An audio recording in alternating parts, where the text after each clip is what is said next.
सोचिए, एक ऐसा राजा जो खुद को खुदा कहता था और एक नबी जो अल्लाह का संदेश लेकर उसके सामने खड़ा हो गया। ये कहानी है मिस्र के जालिम बादशाह फिरौन और अल्लाह के नबी हज़रत मूसा अलैहिस्सलाम की।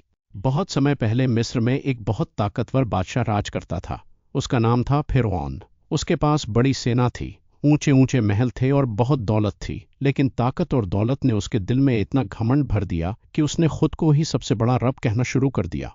वह लोगों से कहता था, मैं ही तुम्हारा सबसे बड़ा रब हूँ। लोग उसके डर से उसकी बात मानते थे, क्योंकि जो उसकी बात नहीं मानता था उसे सख्त सजा दी जाती थी। उसी समय एक खबर फैली कि बनी इसराइल में एक बच्चा पैदा होगा जो आगे चलकर फिरौन की हुकूमत को खत्म कर देगा। यह सुनकर फिरौन डर गया। उसने आदेश दिया कि बनी इसराइल के हर नवजात लड़के को मार दिया जाए। उसके सैनिक शहर में घूम घूम कर लोगों के घरों की तलाशी लेने लगे। इसी दौर में एक बच्चे का जन्म हुआ। उसका नाम था मूसा। मूसा अलैहिस्सलाम की माँ बहुत डर गईं। उन्हें डर था कि अगर सैनिकों को पता चल गया तो वे बच्चे को मार देंगे। तब अल्लाह ने उनके दिल में सब्र और भरोसा डाला। उन्होंने एक टोकरी ली और छोटे से मूसा को उसमें रखकर नदी में बहा दिया। माँ का दिल बहुत दुखी था, लेकिन उन्हें यकीन था कि अल्लाह उनके बच्चे की हिफाजत करेगा। नदी की लहरें उस टोकरी को बहाकर सीधे फिरौन के महल तक ले गईं। जब महल के लोगों ने टोकरी खोली तो उसमें एक प्यारा सा बच्चा था।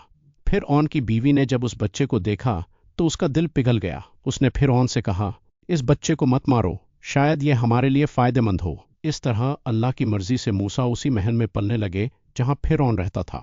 समय गुजरता गया और मूसा अलैहिस्सलाम बड़े हो गए। एक दिन अल्लाह ने उन्हें नबी बना दिया और उन्हें हुक्म दिया कि फिरौन के पास जाओ और उसे अल्लाह की तरफ बुलाओ। मूसा अलैहिस्सलाम हिम्मत के साथ फिरौन के दरबार में पहुंचे और कहा, मैं अल्लाह का पैगंबर हूं और तुम्हें अल्लाह की इबादत करने की दावत देता हूं। लेकिन फिरौन बहुत घमंडी था।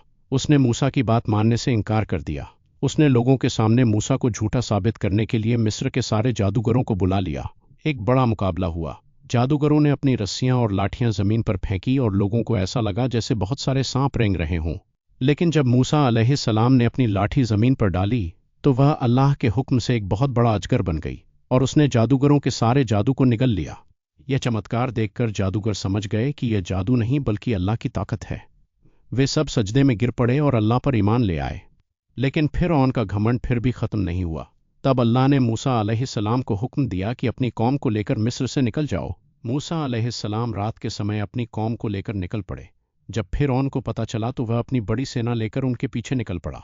आगे समंदर था और पीछे फिरौन की सेना। लोग बहुत डर गए और बोले, अब हम पकड़े जाएंगे। लेकिन मूसा अलैहिस्सलाम ने कहा, हरगिज नहीं, मेरा रब मेरे साथ है। तब अल्लाह ने मूसा को हुक्म दिया कि अपनी लाठी से समंदर पर मारो। जैसे ही उन्होंने लाठी मारी, समंदर दो हिस्सों में बट गया और बीच में सूखा रास्ता बन गया। मूसा और उनकी कौम उस रास्ते से सुरक्षित पार हो गए।